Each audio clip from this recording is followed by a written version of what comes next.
Bismillah ar-Rahman ar-Rahim. Assalamu alaikum. Welcome back. We are going to be talking to someone based in Gaza, a journalist and an activist, and that, of course, is Wafaa Aludaini, a regular guest on the show. We're going to talk about the bombings in Palestine, but before we get to talking with Wafaa, let's take a look at just what the situation is like playing out in that part of the world. Horrific, but sadly, this is a scene that is all too familiar for the Palestinian people. But let us take a look at that, and then we'll start talking with Wafaa Aludaini, inshallah.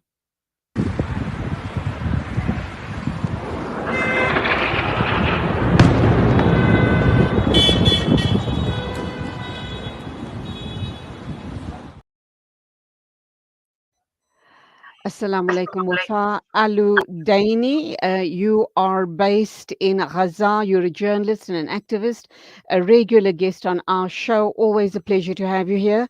Welcome to the program. I'm sad that we are going to be talking about something as horrific as this. Yesterday, we spoke to Abir Zayad, the archaeologist based at Al-Quds. She gave us a brief background as on the death of our dear brother, Khader Adnan. And of course, it seems as if these airstrikes are on the back of the protests that are playing out in Palestine as you and I speak. Welcome to the show. What is the current situation as we speak? Okay, firstly, it's my pleasure actually to be with you, Julie. And regarding the latest update here in the occupied Palestine, since yesterday when they announced Khader Adnan, the Palestinian detainee, when they announced him dead in the occupation jails, actually all the Palestinian cities, whether here in Gaza, West Bank, or occupied Jerusalem, all in across Palestine, actually, they protest and they announce a general strike across Palestine, occupied Palestine. So it was like really a shock to us as Palestinians, and really we felt, so disappointed because we failed Sheikh Khader Adnan. He was, he was protesting his administrative detention in the occupation jail. So he was on hunger strike for nearly 3 months. No one speak, I mean, from the international community, no one speak about him or even,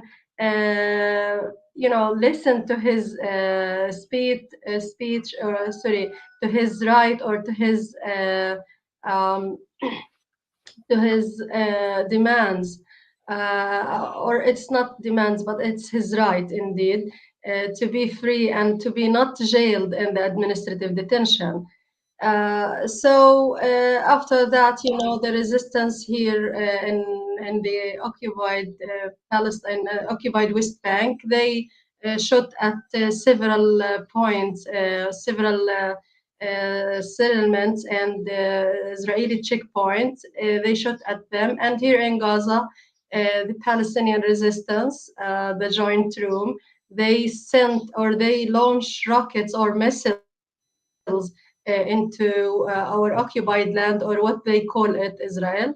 It's like a revenge, or because they revenge to retaliate for the crime that was committed to Khader Adnan, because they left him dying inside the occupation jail. And actually, they considered this as really an assassination and an execution to Sheikh Khader Adnan. Because they left him dying inside the occupation jail without, any medical care. So, according to his lawyer, he said that uh, they left him without medical care. So he suffered from medical negligence inside the occupation jails, and even, they treated him in a military hospital, which means that they deal with him as a militant, and while he was not a militant, but he was, he was like, a Palestinian, but they don't. They detained him in administrative detention without without a charge or a trial, and this is not the first time actually to detain him in administrative detention, like many times, like more than or 6 times. He went on hunger strike, and each time he won. He won, and they released him. But this time, actually, it was so clear that they mean to kill him because he was like a Palestinian icon, and he was like an icon for the Palestinian detainees. So because he was like, the has impact had impact on them. Like many of the Palestinian detainees who were in administrative detention, they went on hunger strike, and after like several months, they won their battle, and then they got released from the occupation jail. So Okay. All right. Wafa, let's understand what is the situation like in Gaza as we speak, because we do understand hundreds of people took to the streets and they blockaded Gaza and the occupied West Bank to rally in support of the passing of Adnan. Um, sadly so, to mourn his death. We also understand, as you have also confirmed, that the Israeli bombing supposedly came after rockets were fired from the Gaza Strip following the death of Khader Adnan. Uh, do we know if there's been any casualties reported in Gaza, and is the bombing still continuing? actually, so far, it's a quiet. There is no bombing here. Uh, the life went on, and everyone goes goes to his work, school, universities, and things going as normal. So But no casualties, no casualties on the part of the actually, Palestinians. actually, there is no casualties, but I think, yeah, yesterday there was seven people got injured. Uh, but the occupation, actually, warplanes, they bombed like several resistance sites and several observation posts for the resistance. So, like the homes, or like who were close to these posts or sites, got partly damaged indeed. And actually, it was like the explosions were so huge. It was really so massive indeed, because this thing actually terrorized the kids, and even terrorized everyone here across the Gaza Strip. And you know that Gaza is just 360 kilometers square, and it is the most densely populated area in the world. So this means when they bomb any area, this means all of the Gaza Strip got shaken, because of this massive explosion. So when we hear that there is explosion, for example, in the north, even in those in the south could hear it, and even could could got damaged. I mean, their homes could All partly. right. Wafak, let me come in here. I understand. So, what you're telling me is, as you and I are speaking now, the bombings from the occupiers has stopped. Nothing's happening at the Yeah. moment. However, Yes. what is very worrying is a statement released by Benjamin Netanyahu. He apparently met security officials to assess the situation, and an Israeli military official has said that Israel would respond at a time and a place of its choosing. So they haven't quietened down. They're probably going to take the Palestinians by surprise, as they normally do. And in a tweet, Israel's defense minister Yoav Gallant, has said that the security establishment will act with determination and force against those who harm their country. And their country, obviously, he is referring to Israel.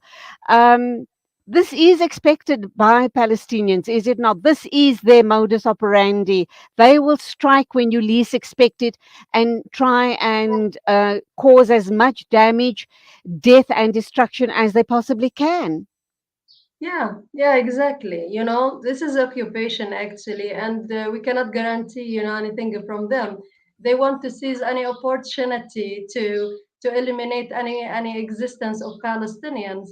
So indeed, like yeah, many times they threatened and warned Palestinians from keep resisting the occupation, and yeah, sometimes like during the past decades or the past few years, like they launched aggressions on the Gaza Strip. Like suddenly, they assassinate a Palestinian leader in the resistance, and then they started or they waged a war or aggression on the Gaza Strip. So we cannot guarantee anything, and you know that like each time when there is a truce or a ceasefire agreement, the Israeli forces actually the ones who, break the ceasefire agreement by, by attacking Palestinians, whether, bombing a building, a residential building, or killing or assassinating a Palestinian leader. So we cannot guarantee anything from them. We know that they are going to find any execution or they find any justification just to let me say to launch any aggression on the Gaza Strip. So indeed, like we got used to this occupation that they Absolutely. most yeah Absolutely. that Okay, yeah. unfortunately, we're going to have to leave it there. Wafaa Aludaini, a journalist based in Gaza, thank you indeed for being with us on the show this morning. And this is what Al Jazeera's Mohammed Jamjum has to say from West Jerusalem. And I quote, he says it would be surprising if Israel did not respond. Typically, they do so in the overnight hours. That would mean either later tonight or very early tomorrow morning, unquote. And to you, the Muslim apologist, salaam alaikum to you. The question you asked is Gaza being attacked? Well, I do hope by way of that interview, your question has been answered. The time is exactly 8:51 a.m. South African time. We're moving on. This is News and Views on Salam Media. In a minute or two, we'll be joined by Hanif Hendricks, Al Jamaa leader and member of parliament, to talk about the Muslim marriages bill, inshallah.